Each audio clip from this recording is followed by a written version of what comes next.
हरे Krishna everyone. आज हम श्रीमद् भागवतम के पहले स्कंध के 9वें अध्याय के 34वें श्लोक से कथा को शुरू करेंगे।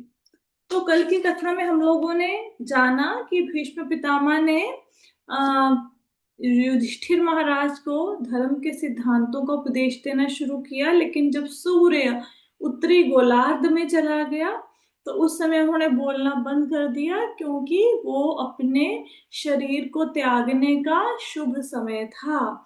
तो उचित घड़ी आ गई थी भीष्म पितामह के लिए शरीर को त्यागने की। तो भीष्म पितामह ने बोलना बंद कर दिया और भगवान कृष्ण उनके सामने उनके जो विनती थी कि चतुर्भुज रूप में भगवान कृष्ण मेरे सामने उपस्थित हों, तो भगवान चतुर्भुज रूप में उनके सामने उपस्थित थे। पीताम्बर पहना हुआ था उन्होंने पीत वस्त्रों में, और भीष्म पितामह ने उस समय भगवान की स्तुति करनी शुरू की।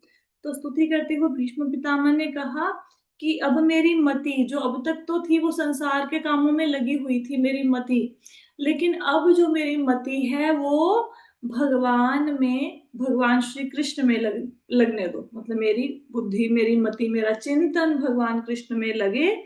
वो भगवान कृष्ण जो सात्वताम पति हैं, सात्वताम पति का मतलब क्या होता था कि भगवान के जो शुद्ध भक्त हैं, उनके जो नायक हैं, उनके जो हीरो हैं सात्वताम पति, तो सात्वत कहलाते हैं भगवान श्री कृष्ण। उन भगवान कृष्ण में मेरी मति को लगने दो।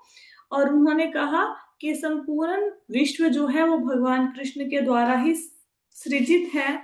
भगवान के रूप की व्याख्या करी कि भगवान तमाल वृक्ष के की तरह नीले रंग के हैं, और उनका शरीर उच्च, मध्य और अधोलोक तीनों में सबको आकर्षित करने वाला है।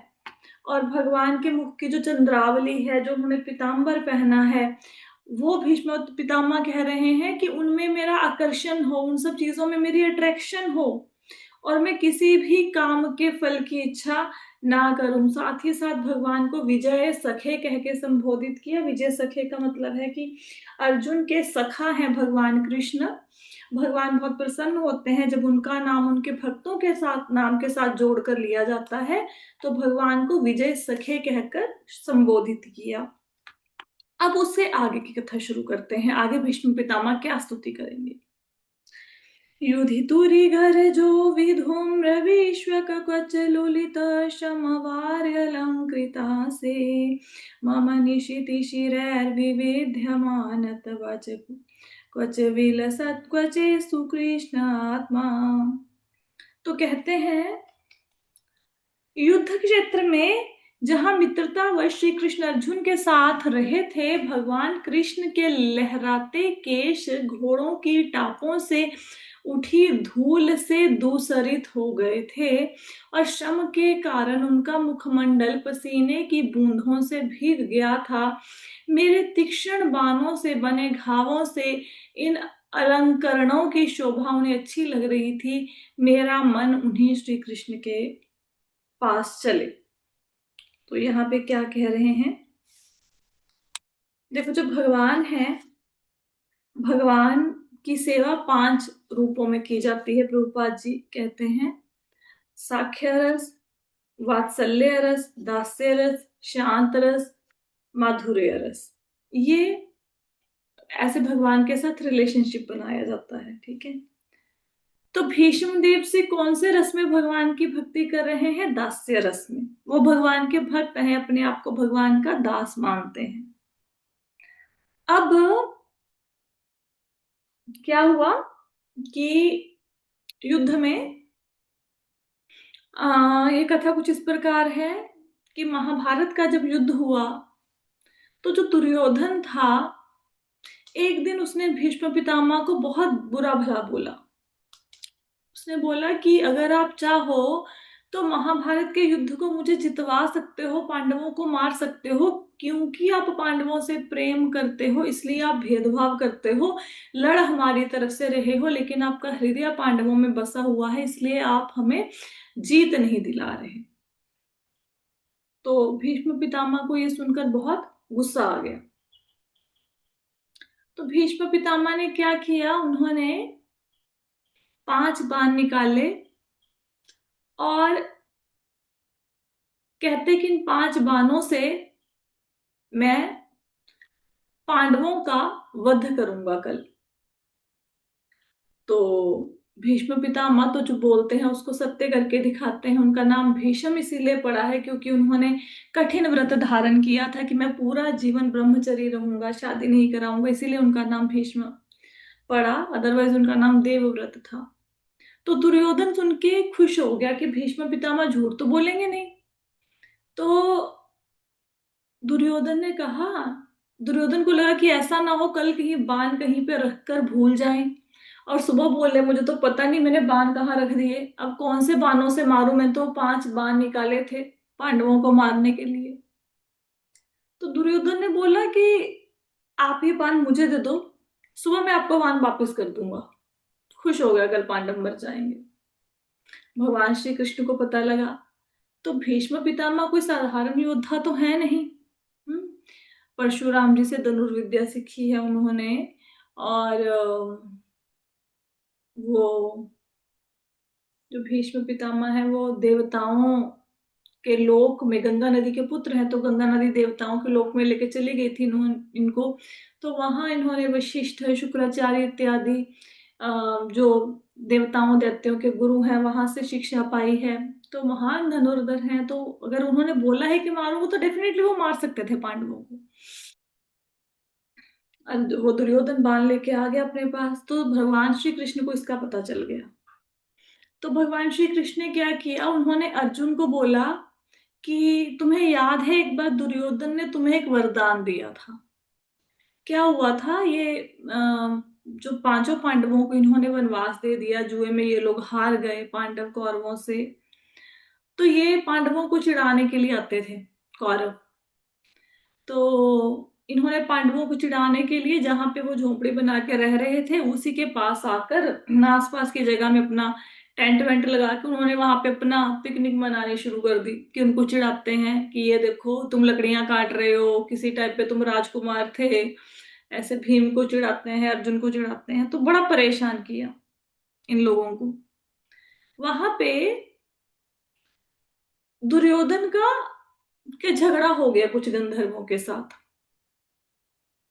और दुर्योधन उस युद्ध में हार गया। चिढ़ाने गया था पांडवों को लेकिन खुद ही युद्ध में हार गया। उनके एरिया में उसने वो अपना टेंट वगैरह लगाया था।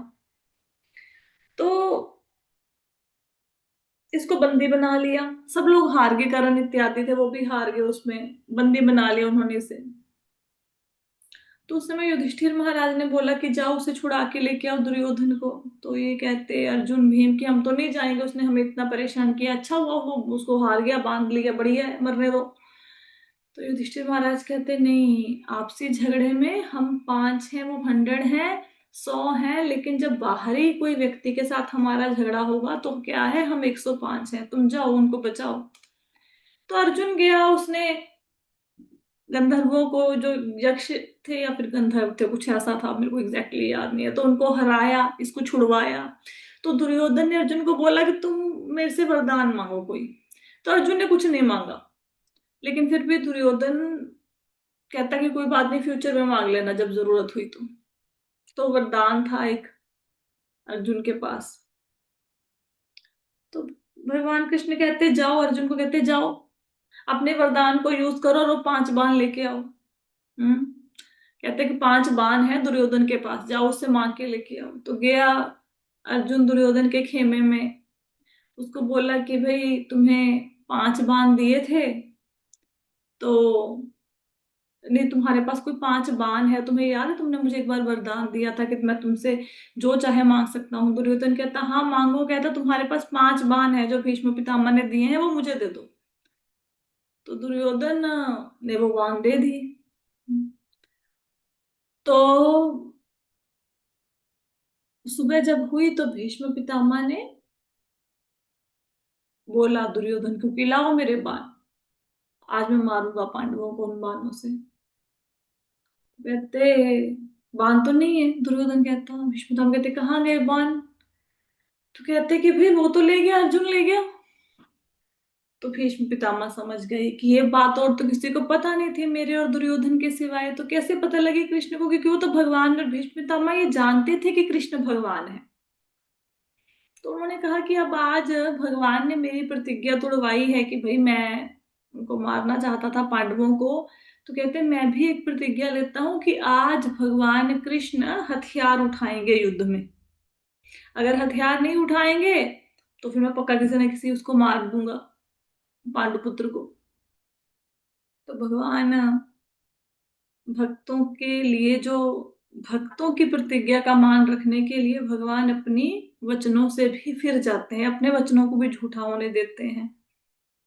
अर्जुन के सामने आगे भीष्म पितामह लड़ते लड़ते वहां पे उन्होंने बहुत भयंकर युद्ध किया, बहुत भयंकर। ऐसा लगने लगा कि अर्जुन के प्राण अब संकट में हैं, और उन्होंने भगवान कृष्ण को भी घायल कर दिया बाणों से। ऐसा नहीं कि अर्जुन के मारे, साथ में भगवान कृष्ण के भी मारे।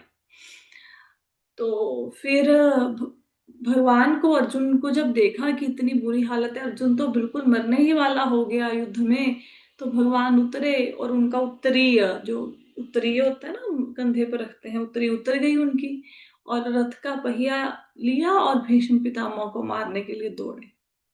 फिर अर्जुन ने पांव पकड़ लिए कि नहीं, आप अपनी अपने प्रतिज्ञा ली है कि आप हथियार नहीं उठाओगे, और भीष्म पितामह ने साथ के साथ ही धनुष बाण वो रख दिया कि आओ केशव, आप मुझे मार डालो, कोई बात नहीं। तो भीष्म पितामह खुश हो गए।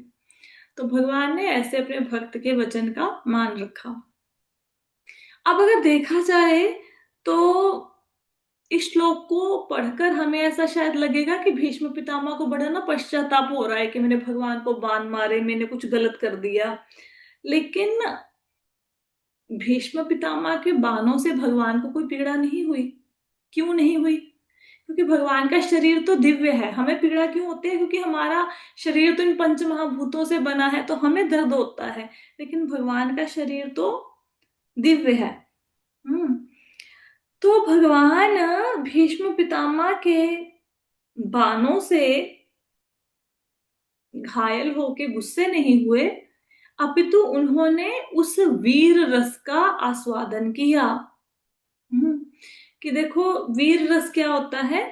कई बार आपने देखा होगा कि कोई फौजी है तो वो क्या करता है, वो अपने घावों को दिखाएगा कि ये वाला जो गोली है ये मुझे उस युद्ध में लगी थी, ये जो गोली का निशान है मुझे उस युद्ध में मेरे को लगा था, ये वाला मेरे को घाव मिला था, गोली लगी थी। तो बड़े ना उनके लिए प्राउड की बात होती है कि उसके शरीर पे अगर ऐसे गोलियों के निशान हो, तो सोल्जर्स के लिए बड़े प्राउड की बात है ये।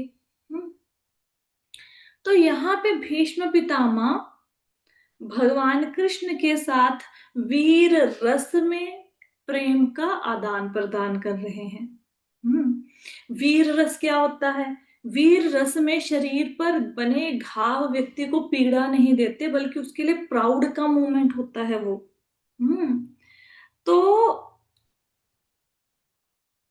भगवान वीर रस में भीष्म पितामह के साथ प्रेम का आदान प्रदान कर रहे हैं। हम्म तो भगवान के उस रूप को भीष्म पितामह याद कर रहे हैं। तो क्या हुआ, क्या बोल रहे हैं कि जब भगवान रथ को चला रहे थे अर्जुन के, तो घोड़े जब भाग रहे थे युद्ध के मैदान में, तो उनकी टापों से जो धूल उड़ रही थी उससे भगवान के जो घुंघराले केश थे वो धूसरित हो गए थे, वो उसमें धूल मिल गई थी। और मुखमंडल पर क्या था? पसीने की बूंदें थी। रथ चला रहे हैं, ऊपर से सूर्य की तपिश है, तो मुखमंडल पसीने से भरा हुआ था। ऊपर से भीष्म पितामह द्वारा दिए गए घाव, उन्होंने जो बाण मारे, तो इन सब से क्या हो रहा था? इन सब से भगवान के शरीर की सुंदरता बढ़ रही थी। अब हमारे यहाँ पे कोई चोट लगती है, कोई घाव होता है, हमें तो मतलब बुरा लगता है ना, फिर हम उसको छुपाएंगे। तो ये जो, क्योंकि हमारा शरीर जो है वो भौतिक है, हमारी त्वचा और हमारी आत्मा अलग अलग है। हम, हमारा शरीर और हम जो कि आत्मा के रूप में है, हम अलग अलग हैं। इसलिए हमारे लिए शब्द यूज होते हैं कटा हुआ, कि मेरी त्वचा कट गई है, मेरी त्वचा को रगड़ आ गई है। लेकिन भगवान जो है भगवान के लिए ये जो घाव हैं उनके लिए कटे हुए या रगड़ खाए शब्दों के सूचक नहीं है, ये उनकी शोभा को बढ़ा रहे हैं, क्योंकि उनके शरीर और आत्मा में कोई अंतर नहीं है और ना ही भगवान को इससे कोई पीड़ा हो रही है। हम्म बल्कि ये जो घाव हैं ये भगवान को आनंद दे रहे हैं। वीर रस में भगवान भीष्मदेव भगवान के भक्त हैं और भगवान कृष्ण के ऊपर ध्यान स्थिर कर रहे हैं। कौन सी दशा में कौन से रूप को, जैसे हमने भगवान का रूप देखना है, सपोज करो इस समय मेडिटेट करना है, भगवान का रूप देखना है, तो आप किसी ना किसी रूप के ऊपर मन स्थिर करोगे ना। हो सकता है राधा गोपीनाथ जी आपके सामने आए, हो सकता है 16 साल के कृष्ण भगवान आपके सामने आए, या फिर लड्डू गोपाल जिस समय आपके सामने आए। तो भीष्म पितामह कौन से रूप पे ध्यान अपना केंद्रित कर रहे हैं? वो घायल हुए जो भगवान का रूप है उनको वो अच्छा लग रहा है। भगवान को वीर रस अच्छा लगता है।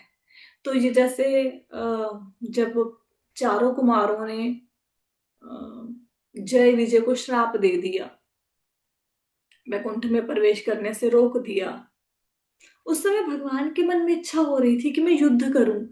जैसे कोई बहुत बड़ा पहलवान हो तो उसको ऐसे लगेगा ना, मैं किसी से उसको वैसे बिठा दो, उसको बोले तुमने कुश्ती नहीं करनी, तो उसको उसके अंदर तो वो स्ट्रेंथ है, पावर है, टैलेंट है, तो वो चाहेगा ना मेरे से कोई पहलवान दूसरा कुश्ती करने आए तो मुझे थोड़ा मजा आएगा ना, जो कुछ मैंने सीखा है तो उसके साथ लड़के मैं अपना जौहर दिखाऊं। तो भगवान के अंदर युद्ध करने की इच्छा हो रही थी उस समय, लेकिन भगवान से कौन पंगा ले, भगवान से कौन युद्ध करे। तो जय और विजय को जो श्राप मिला, भगवान के वो युद्ध करने की इच्छा को पूरा करने के लिए उनको वो मतलब श्राप मिला, और फिर उन्होंने भगवान की इस इच्छा को पूरा किया। तो जो भगवान के भक्त हैं, जो भगवान के पार्षद हैं, उनकी हर इच्छा को पूरा करते हैं। ठीक है, तो इस प्रकार वीर रस में भीष्म पितामह भगवान के साथ प्रेम का आदान प्रदान कर रहे हैं। आगे चलते हैं। सपदि सखी वचो निशम्य मध्ये निज परयोर्बलयोरथं निवीशय स्थितवत पर सैनिकायुरक्ष्णा हृतवती पार्थ सखे रतिर्ममास्तु। अपने मित्र के आदेश का पालन करते हुए भगवान श्री कृष्ण कुरुक्षेत्र के युद्ध स्थल में अर्जुन तथा दुर्योधन के सैनिकों के बीच में प्रविष्ट हो गए और वहां स्थित होकर उन्होंने अपनी कृपा पूर्ण चितवन से विरोधी पक्ष की आयु क्षीण कर दी। यह सब शत्रुओं पर उनके दृष्टिपात करने मात्र से ही हो गया। मेरा मन उस कृष्ण में स्थिर हो। यहाँ पे क्या बताया गया है? आपने भगवत गीता पढ़ी है, तो भगवत गीता में जब पहले चैप्टर में अर्जुन भगवान को क्या कहते हैं कि आप मेरा रथ दोनों सेनाओं के बीच में खड़ा कर दीजिए ताकि मैं देख सकूं कि दुर्बुद्धि दुर्योधन का साथ देने के लिए कौन कौन से लोग यहाँ उसके पक्ष की ओर से लड़ने के लिए आए हैं। तो जैसे ही भगवान को ऐसा बोला अर्जुन ने, तो भगवान ने जाके दोनों सेनाओं के बीच में रथ को खड़ा कर दिया, है ना, और बोला देखो इन कुरुओं को देखो जिससे युद्ध करना है तुमने। तो जैसे ही भगवान ने शत्रु पक्ष के ऊपर दृष्टि डाली, वैसे ही शत्रु पक्ष की आयु क्षीण हो गई, उसकी आयु खत्म हो गई। तो अब अर्जुन के शत्रुओं की आयु को क्षीण करने का मतलब ये नहीं है, प्रभुपाद जी लिखते हैं कि भगवान कृष्ण अर्जुन का पक्ष ले रहे थे, कि वो अर्जुन के ऊपर दयालु थे और अर्जुन के विरोधी सामने खड़े थे तो उनके ऊपर भगवान ने दया नहीं करी। भगवान तो कहते हैं मैं सबके ऊपर समान रूप से कृपालु हूं, मेरा ना कोई मित्र है ना शत्रु है। तो भगवान विपक्षियों पर भी दया ही कर रहे थे। कैसे कर रहे थे विपक्षियों पर दया? मतलब ऑपोजिट पार्टी के ऊपर, कौरवों के ऊपर दया कैसे कर रहे थे? क्योंकि अगर ये जो योद्धा हैं, सपोज करो महाभारत का युद्ध ना होता तो इन लोगों को किसी ना किसी तरीके से तो मरना ही था ना। ऐसा तो है नहीं ना कि वो अमर राजा हो जाएंगे, है ना। तो घर में मरते, किसी बीमारी से मरते, किसी और तरीके से मरते, मृत्यु तो उनको आनी ही थी। लेकिन कुरुक्षेत्र के युद्ध में पार्टिसिपेट करने से बेनिफिट क्या हुआ कि वो जो लोग दोनों पक्षों से युद्ध कर रहे थे वो उन्होंने भगवान का दर्शन करते हुए प्राण त्यागे। इनसे क्या हुआ, उनको मुक्ति का अवसर मिल गया। तो ऐसा लग रहा था ऊपर ऊपर से कि अर्जुन भगवान चाहते हैं कि अर्जुन का पक्ष लें, उसको विजय मिले और शत्रुओं के पक्ष में नहीं है, उनके साथ भेदभाव करते हैं, लेकिन भगवान दोनों पक्षों के ऊपर समान रूप से कृपालु थे। तो ये बताया कि जैसे ही अर्जुन ने बोला कि मेरा रथ ले चलो दोनों सेनाओं के बीच में, भगवान ने शत्रु पक्ष के ऊपर दृष्टि डाली, सबकी आयु क्षीण हो गई। हाँ, तो उनके दृष्टिपात करने से ही विरोधी पक्ष के लोग समझो मर गए। अर्जुन तो सिर्फ निमित्त बना उनको मारने के लिए। कहते उन भगवान श्री कृष्ण के ऊपर मेरा मन स्थिर हो। आगे क्या कहते हैं? व्यवहित पृथना मुखम निरीक्षे स्वजन वधाद्विमुखस्य दोष बुद्ध्या कुमति महरदात्म विद्या यश चरण रति परमस्य तस्य मेसु। यहाँ पे कह रहे हैं, जब युद्ध क्षेत्र में अर्जुन अपने समक्ष सैनिकों तथा सेनापतियों को देखकर अज्ञान से कलुषित हो रहा था, तब श्री भगवान ने उसके ज्ञान को दिव्य ज्ञान प्रदान करके समूल नष्ट कर दिया। उनके चरण कमल सदैव मेरे आकर्षण के लक्ष्य बने। तो यहाँ पे कह रहे हैं कि जब अर्जुन युद्ध क्षेत्र में भीष्म पितामह, द्रोणाचार्य, कृपाचार्य, अपने सगे संबंधियों को देखकर मोह से अभिभूत हो गया, मोह में फंस गया, कंपैशन आ गया उसके मन के अंदर, और उसने बोला कि मैं युद्ध नहीं करूंगा। तो वो अज्ञान के कारण कहने लगा कि मैं, चाहे धृतराष्ट्र के पुत्र मुझे मार डालें, लेकिन मैं इनको नहीं मारूंगा। उस समय भगवान ने क्या किया? भगवान ने अर्जुन को भगवत गीता का ज्ञान दिया। आइडली तो देखो, अर्जुन मोहित नहीं हुए थे, तो हम लोगों के पास भगवत गीता का ज्ञान पहुंचाना था, इसलिए अर्जुन, माया देवी ने प्रभाव डाला अर्जुन के ऊपर और उन्होंने बोला कि मैं युद्ध नहीं करूंगा। हम लोगों तक भगवत गीता पहुंचनी थी, लेकिन उस समय उसके अज्ञान को किसने नष्ट किया? अर्जुन के अज्ञान को श्री भगवान ने। कैसे नष्ट किया? भगवत गीता का दिव्य ज्ञान प्रदान करके। तो भीष्म पितामह कह रहे हैं कि वो भगवान कृष्ण मेरे, उन भगवान कृष्ण में सदैव मेरा अट्रैक्शन, मेरा आकर्षण बना रहे। आगे कहते हैं, स्वनिगममपहाय मत प्रतिज्ञामृतमधिकर्तुम् अवप्लुतो रथस्थः धृतरथचरणो भयाचलद्गुर्हरिरिव हन्तुमिवं गतोत्तरीयः।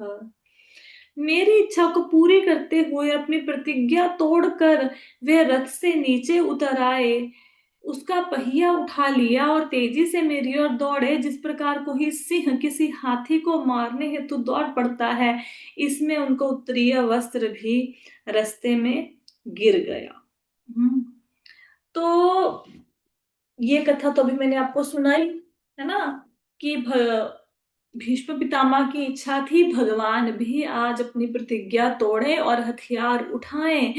तो भीष्म पितामह की इच्छा को पूर्ण करने के लिए भगवान ने अपनी प्रतिज्ञा तोड़ी और रथ का पहिया उठा लिया भीष्म पितामह को मारने के लिए, और बहुत क्रोधित होकर भीष्म पितामह के ऊपर झपटे।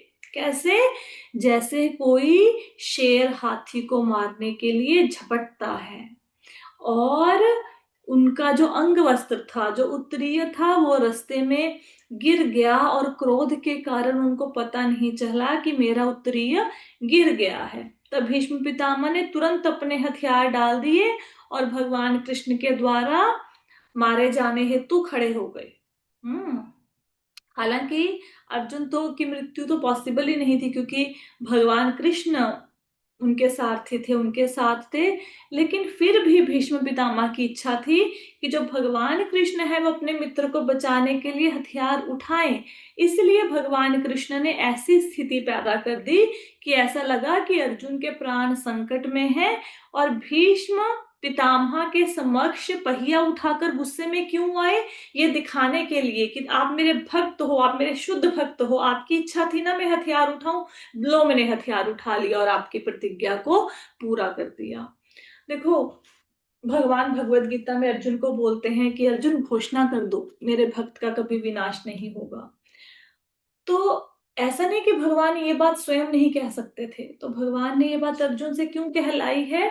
क्योंकि भगवान चाहे अपने वचन को तोड़ दे, लेकिन भक्तों के वचन को कभी भी झूठा होने नहीं देते। ये भगवान की कृपा है। तो भीष्म पितामह उस घटना का स्मरण कर रहे हैं। आगे चलते हैं, आगे कहते हैं,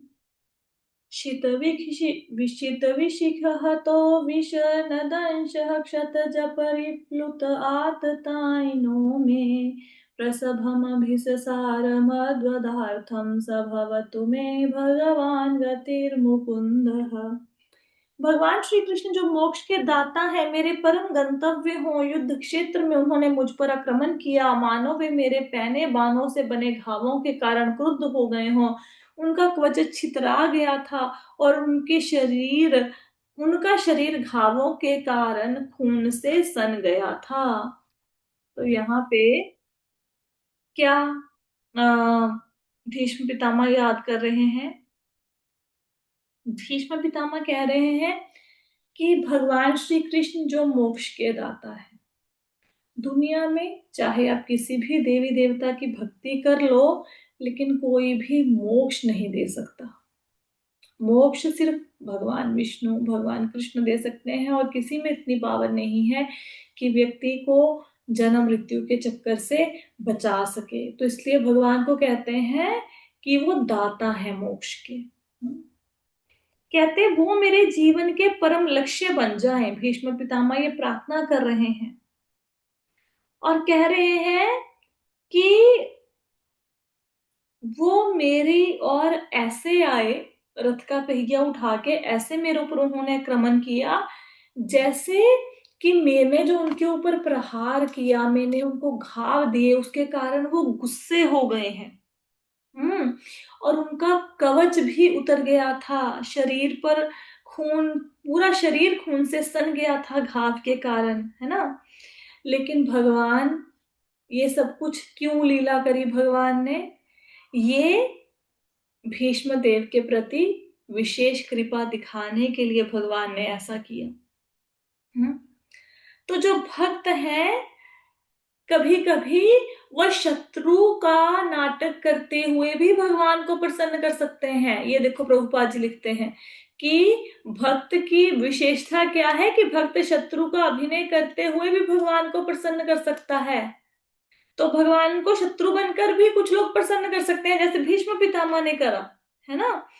हालांकि भगवान तो अजित है, भगवान को कोई हरा नहीं सकता, भगवान को कोई हानि नहीं पहुंचा सकता, लेकिन जब कोई शुद्ध भक्त उनके ऊपर प्रहार करता है, जब उनको डांटता है, तो भगवान को वो बहुत अच्छा लगता है। गोपियों के ताने भगवान को बहुत अच्छे लगते हैं, जब भगवान को लंपट इत्यादि कह के बुलाती हैं, वो उनको बहुत अच्छा लगता है।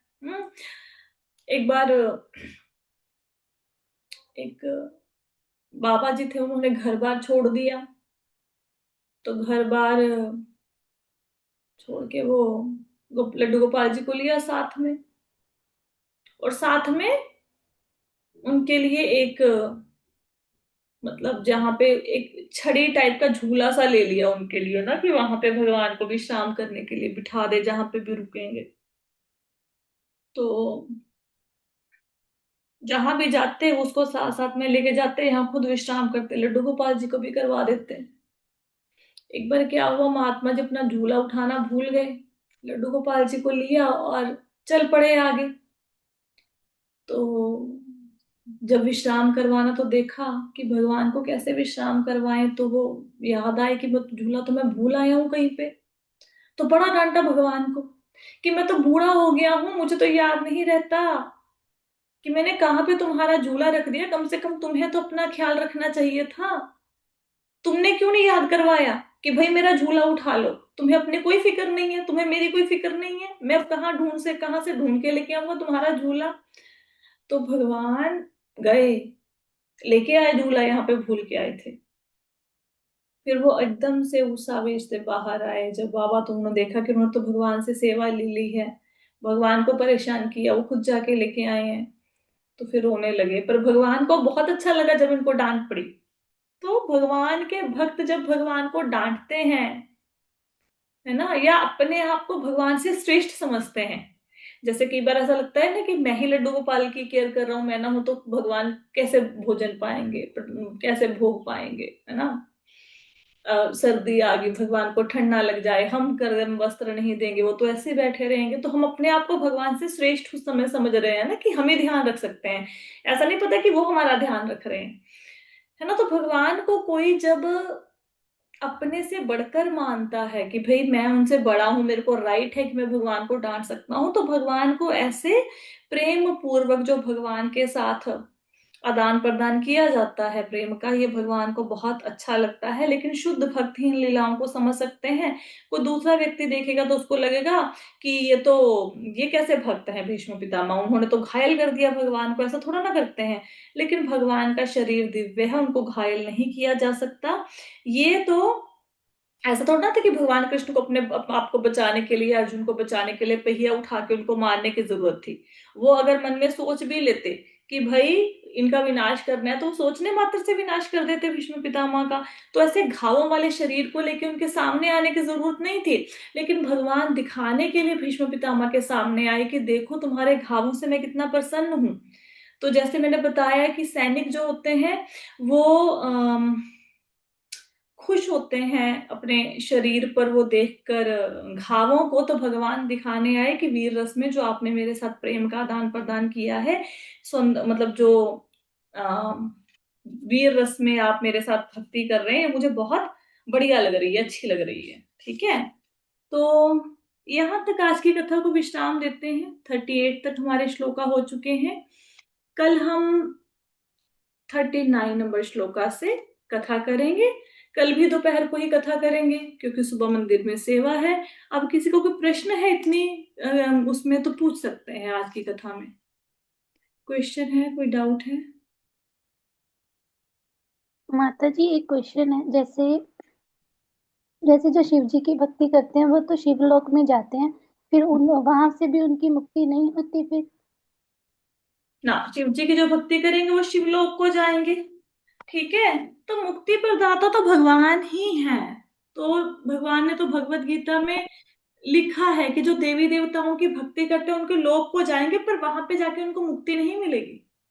भगवान कहते जो मतलब उनके फिर वो वापस आ सकते हैं नीचे हम्म के लोकों में?